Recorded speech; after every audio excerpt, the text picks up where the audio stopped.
Hi, this is Linda Welsh from Linda Welsh Realty Group in Austin, Texas. Wanted to talk to you today about some tough seller conversations and how to handle them. Number one is your listing appointment. This is where you really set the tone for your relationship and your professionalism. And while you don't want to push somebody away, which can happen early on, your conversations are very important to set the tone. So be very professional and kind, especially if you have to talk to them about their home or what might or might not be appealing to somebody else. Also about things like cleaning up, decluttering, about the negotiations, how that's going to go, which leads me to my second point, which is negotiations. So negotiations are something that we really need to set a little bit of expectations for what you might see on an offer and what might be important to you as a seller. And it's interesting to get that information up front, because maybe price is less of a point for your seller. Maybe when the showings happen is more important.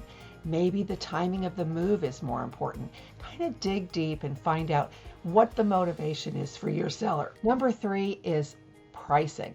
So pricing is always a delicate topic. And in fact, your seller may have done a good deal of work in what they thought was going to make sense for what their house should bring.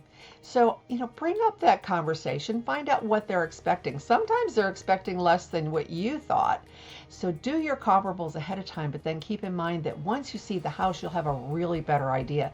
Maybe a previous listing or a neighboring properties don't show that third car garage. Maybe they don't have the third full bath. Maybe they have 2.5 baths.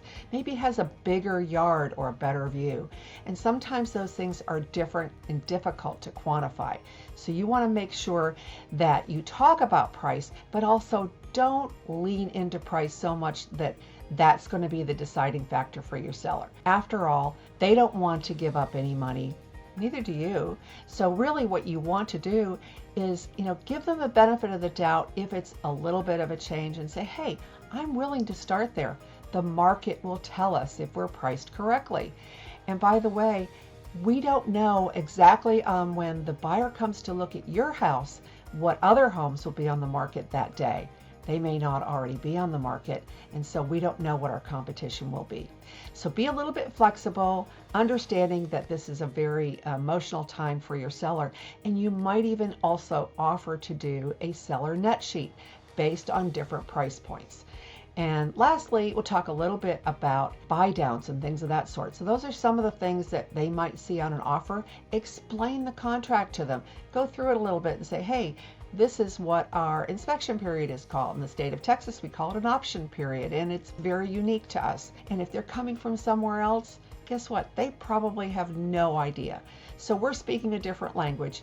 We need to be patient. We need to be kind.